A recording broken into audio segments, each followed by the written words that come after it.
Okay, so today, no, good morning, good afternoon, and good evening to all of you. Now, to today class, what I will do is to discuss siguro or to solve problem solving, particularly for the standard costing, no? Part po siya ng AFAR, part din po siya ng MAS. Okay. So, we will solve problem, especially yung pinakamahirap sa lahat, yung ating one-way, two-way, three-way, four-way. So, but before that, we'll discuss more, no, about it in my video lecture, no. But ngayon, gagawin natin is to solve more problem. Okay. So, yan. So, again, future CPA, future accountant, no. Tara, i-master natin ang standard costing. All right, so we are now here, no, in Balmediano Company. So it uses standard costing for the production process and applies overhead based on the direct labor. And the following information is available for August when Balmediano made 4,500.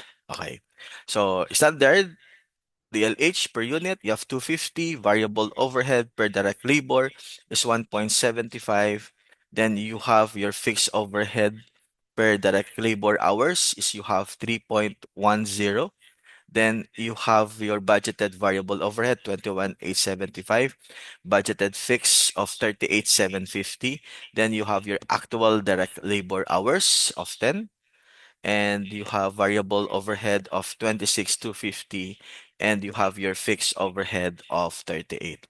Okay. Ano ba yung sinasabi ko, no, for this? Go to my video about this, 'di ba? Sabi ko, unang-una, gagawin muna natin, no, in your left side is yung ating actual. Okay? So, given naman class yung actual. So, lalagay po natin dito yung actual overhead. Okay. Sana magkasya, no? Kasya naman siguro. Okay. We go this with your actual overhead. Given ba yung actual overhead natin? Given naman, di ba?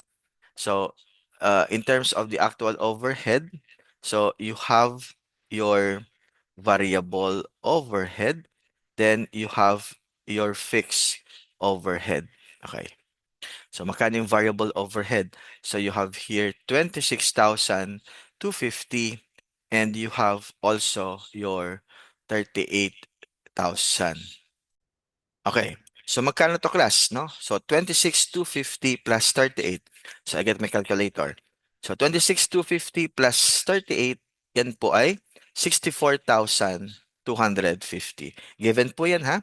You have your 38,000 plus 26,250. Magkano yan? 64,250. So, ito po yung ating total overhead. Okay.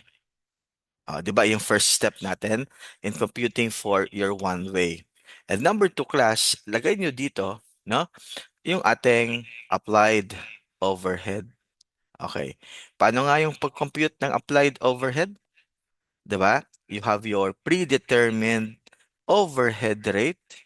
Just multiply it by the standard hours. How do we compute for the predetermined overhead rate? You have your variable cost per unit. You have your fixed costs per unit. Okay.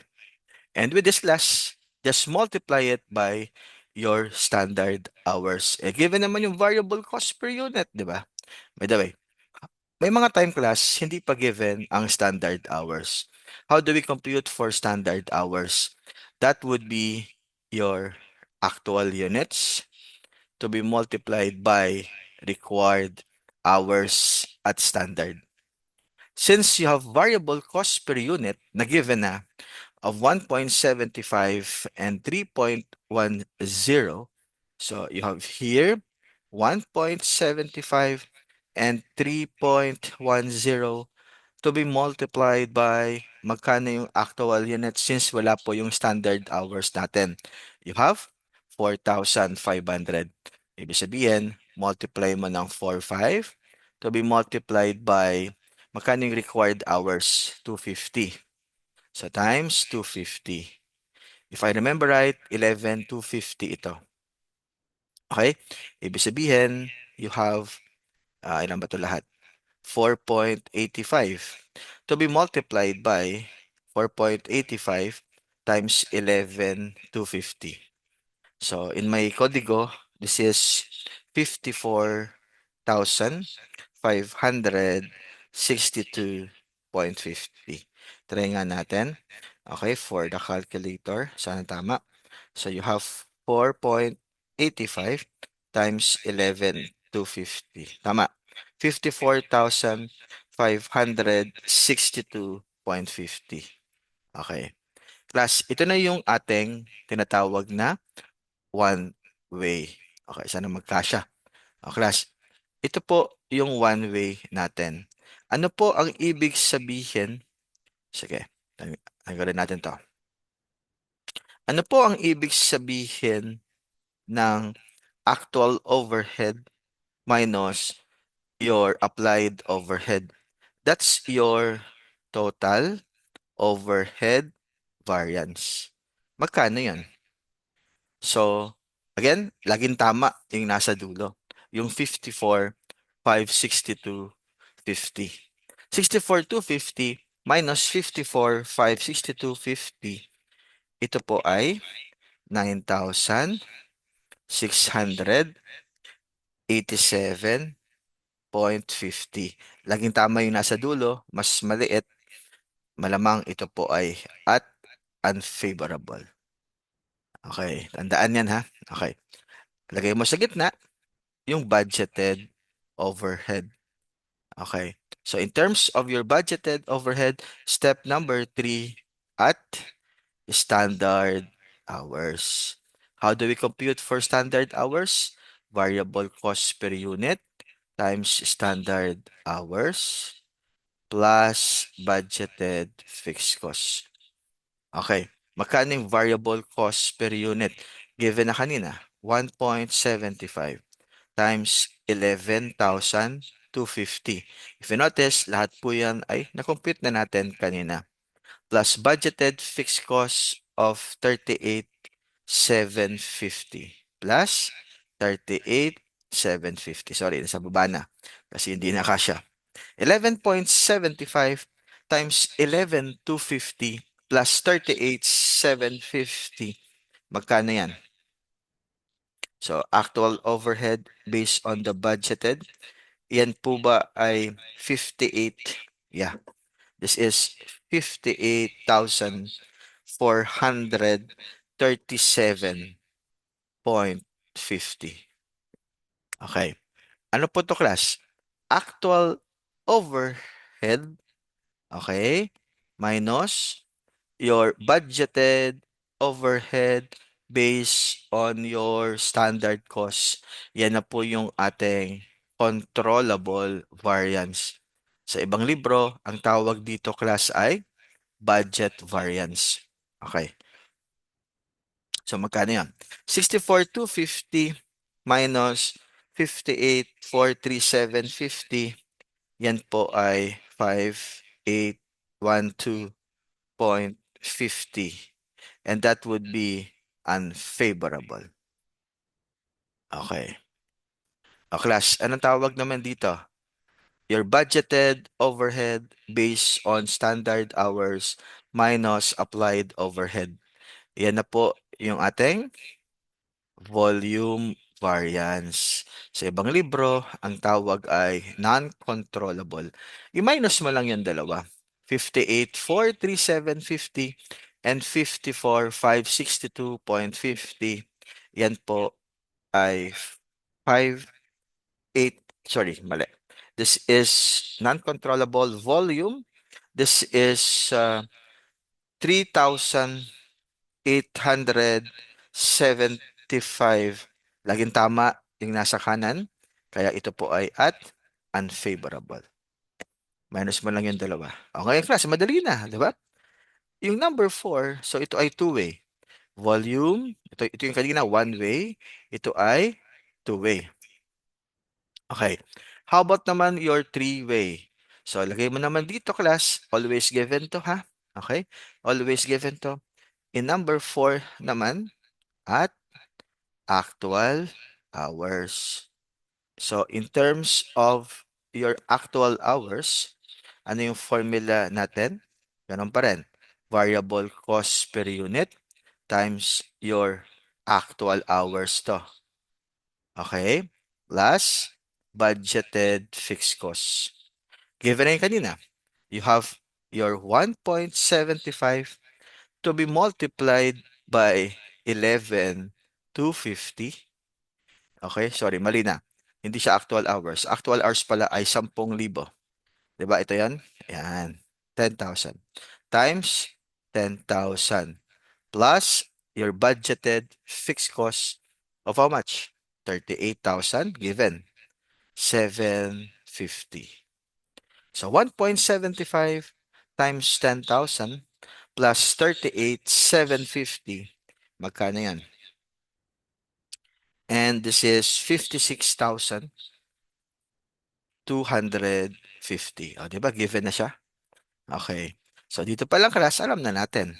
Magkano yung actual overhead minus budgeted overhead based on actual. Ang tawag po dyan ay spending variance. Magkano po yun? Laging tama yung nasa kanan. 64,250 minus 56,250. That would be 8,000. 8,000 here, which is at unfavorable. Okay. How about naman this one? Budgeted overhead at actual hours minus budgeted overhead based on standard. Sorry ako, hindi pantay-pantay ha. Okay. This one naman ay tinatawag nating efficiency variance. Okay. Magkano yan? Given na. Di ba? Mas madali. 56,250 minus 58,437.50. Laging tama yung nasa kanan. E di 2187.50 favorable. Oh, mas madali na class, di ba? Nandiyan na. If you notice, nagbago ba yung volume? Wala. Kahit yan po ay two-way, three-way, the same po yan. Okay? So, magkano yan? 58,437 minus 54. Ito na. 3875 unfavorable. And that would be for your volume variance. Okay. Ano yung four-way niya? Yung four-way niya class is that, sabi ko, di ba, during my video, ang spending variance ay para po yan kay variable and para po yan kay fixed. Di ba? Go to my video. I explain this one. Efficiency naman, para kanina yan? Para lang yan kay variable. Bakit? Compute mo yan sa formula. Go to my video about explaining this. Kay volume naman, para yan kay fixed volume. Okay. Di gawin natin, separate lang natin. In the variable overhead, you have 26,250. Ito yan. Saka ito yan, dalawa. Minus 1.75 times 10,000. I'll just separate lang the two. Magkano yung kay variable? Okay, so variable overhead spending. So ito ay 26,250 minus 17,500. Ito po ay 870 unfavorable. How about kay fix? Okay, kay fix naman, variable fix. So given then, you have your 38,000 minus 38,750. Laging tama yung nasa kanan. Ibig sabihin, you have 750 favorable. Okay. How about variable efficiency? Di ba sabi ko kanina, is it safe na ba that the variable efficiency is 2187.50 by just copying this one? The answer is yes. Of course, we will prove pa din. Okay, edi separate mo lang. 1.75 times 10,000 minus 1.75 times 11,250. Ito dalawa lang. No? Same yan, class. 2187.50. In your fixed volume, it is safe na ba that I will put 3875 unfavorable without computing? Yes, because the volume is for fixed lang. To prove, edi separate mo lang. 38,750, ito yan, minus, yung fixed niya doon, minus 3.10 times 11,250. And you have here 3,875 unfavorable. And you are finished now answering all with a four-way, three-way, two-way, and one-way. Bakit pala four-way? One, two, three, and four. That's why you have your four-way. Okay. Ano yung four-way? Variable spending, fixed spending, variable efficiency, and you have your fixed volume. Para maintindihan natin, to solve na tama tayo, magkano yung total natin? 9,687 unfavorable. Okay? Then, add mo daw to. 5,812 unfavorable plus 3,875 unfavorable. Kung parehas unfavorable, you will add.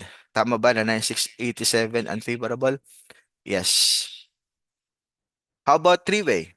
Spending variance of 8,000 unfavorable minus 2,187.50 of favorable. Then you will add 3,875 unfavorable. Yan ba ay kaparehas ng 9,687.50? The answer is yes. How about four-way? 8,750 unfavorable minus 750 favorable minus 2,187.50 favorable plus 3,875 unfavorable. Dapat same yan with your total overhead variance. Pag parehas yan, ibig sabihin, tama tayo. Okay? So that's your standard costing, and hopefully you can be able to answer this problem. That's the basic of your one-way, two-way, three-way, four-way of the overhead variance. Sir, basic ba yan? Yes, for me, it's only basic at madali lang naman siya as long as you need to understand. Okay? So, that's my discussion, no, for standard costing, and I hope, no, that you will be able to understand and appreciate, no, the basic of the standard costing.